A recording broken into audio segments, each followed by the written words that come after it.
Hi అండి. Welcome to Ramya's kitchen. ఈరోజు మనం చాలా సింపుల్‌గా గోధుమ పిండితో కాజాలను ఎలా ప్రిపేర్ చేస్తారో మన వీడియోలో చూసేద్దామండి. చూసారు కదా మనకి కాజాలనేవి ఎంత పర్ఫెక్ట్‌గా వచ్చాయో. ఇలా క్రిస్పీగా కరకరలాడే కాజాలను ఎలా ప్రిపేర్ చేయాలో మన వీడియోలో మీరిప్పుడు చూసేయండి.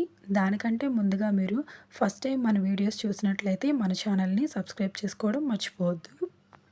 ఇప్పుడు మనం వీడియోలోకి వెళ్ళిపోదాం. ముందుగా మనం ఒక ప్యాన్ తీసుకొని అందులో ఒక స్పూన్ వరకు నెయ్యిని వేసుకోవాలండి. ఇప్పుడు అందులోనే మనము ఒక కప్పుతో గోధుమ రవ్వను తీసుకొని అందులో వేసుకొని దోరగా మనం వేయించుకోవాలి. గోధుమ రవ్వ అనేది కొంచెం గోల్డ్ కలర్ వచ్చేంత వరకు కూడా ఇలా మనం వేయించుకొని పక్కన పెట్టేసుకోవాలి. ఇప్పుడు మనము అదే ప్యాన్లో ఒక స్పూన్ వరకు నెయ్యి వేసి కొంచెం ఆయిల్ వేసుకోవాలండి. కావాలనుకున్న వాళ్ళు పూర్తిగా నెయ్యి కూడా వేసుకోవచ్చు. నేనైతే కొంచెం నెయ్యి వేసుకొని కొంచెం ఆయిల్ వేసుకున్నానండి. ఇప్పుడు ఈ ఆయిల్ అనేది మనకి వేడెక్కేలోపు మనము 2 కప్పుల వరకు గోధుమ పిండిని తీసుకొని మనం ఇందాక పక్కన పెట్టుకున్నటువంటి ఈ గోధుమ రవ్వలో కలిపేసుకోవాలండి. చూసారు కదా నేను ఏ విధంగా కలుపుకుంటున్నానో అలా చక్కగా కలుపుకొని అందులోనే చిటికెడు వరకు సాల్ట్ వేసి కలిపేసుకోవాలి. ఇప్పుడు మనం ఈ వేడి చేసుకున్నటువంటి ఆయిల్ని అందులో వేసుకోవాలండి. ఇప్పుడు మనం ఈ పిండి మొత్తాన్ని కూడా ఒకసారి బాగా కలుపుకొని పక్కన పెట్టేసుకోవాలండి. ఇప్పుడు మనం స్టవ్ మీద ఒక ప్యాన్ పెట్టుకొని అందులో కొన్ని వాటర్ వేసి మనము ఏ కప్పుతో అయితే రవ్వను తీసుకున్నామో దాంతోనే మనము చక్కెరను కూడా తీసుకొని ఆ వాటర్లో వేసుకోవాలండి. చక్కెర మొత్తం కరిగేంత వరకు కూడా ఈ విధంగా మనం చక్కగా కలుపుకుంటూ చక్కెర మొత్తం కరిగిపోయిన తర్వాత వాటర్ని మనం పక్కన పెట్టేసుకోవాలి. ఇప్పుడు మనం ఇందాక ప్రిపేర్ చేసుకున్నటువంటి పౌడర్లో మనం ఎలాచీ పౌడర్ని కూడా మిక్సీ పట్టి అందులో వేసేసుకోవాలండి. ఇప్పుడు మనం ఈ పౌడర్లో చక్కెర కలిపినటువంటి వాటర్ని కొంచెం కొంచెంగా వేసుకుంటూ మొత్తాన్ని ఇలా చక్కగా ముద్దలా మనం చేసేసుకోవాలండి. చూసారు కదా ఎలా కలుపుతున్నానో ఇలా కొంచెం కొంచెంగా మనం వాటర్ వేసుకుంటూ చక్కగా మనం కలిపేసుకోవాలి.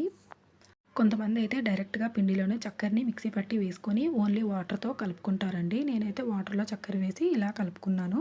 టేస్ట్ అనేది మనకి ఇలా కలుపుకుంటేనే బాగుంటుంది. చూసారు కదా ఇప్పుడు మనం పిండి మొత్తాన్ని ఇలా చక్కగా ఉండలు చుట్టేసుకొని ఇప్పుడు మనము కాజాలు చేసుకునే చెక్కను తీసుకొని దాని మొత్తానికి కూడా చక్కగా ఆయిల్ అప్లై చేసి ఈ విధంగా మనము కింద ఒక కవర్ని వేసి చక్కగా నేను చూపించే విధంగా కాజాలు అనేవి పాముకొని పక్కన పెట్టేసుకోవాలండి. ఈ కాజాలన్నింటినీ మనం ప్రిపేర్ చేసుకునే లోపు మనం స్టవ్ మీద ప్యాన్ పెట్టుకొని ఆయిల్ వేడెక్కించుకోవాలండి. చూసారు కదా ఈ విధంగా మనకు ఆయిల్ వేడెక్కిన తర్వాత నేను చూపించే విధంగా ఈ కాజాలను తీసుకొని చక్కగా మనము ఇలా మడత పెట్టుకుంటూ అందులో ఆయిల్లో వేసేసుకోవడమేనండి. చూసారు కదా నేను ఎలా వేస్తున్నానో అలా చక్కగా మనము పైనుంచి ఇలా వేసుకుంటే మనకి కాజాలు అనేవి రెడీ అయిపోతాయండి. ఇంతేనండి, చాలా సింపుల్గా మనము కాజాలని రెడీ చేసేసుకోవచ్చు. చూసారు కదా ఈ విధంగా మనము కాజాలు వేసుకున్న తర్వాత ఒకే వైపు అలా ఉంచకూడదండి. కొద్దిసేపు మనకు ఒకవైపు వేగిన తర్వాత మరోవైపుకు మనము ఇలా తిప్పుకోవాలండి. నేను చూపించే విధంగా మనం మరోవైపుకు తిప్పుకోవాలి, లేదంటే మాడిపోయే అవకాశం ఉంటుంది.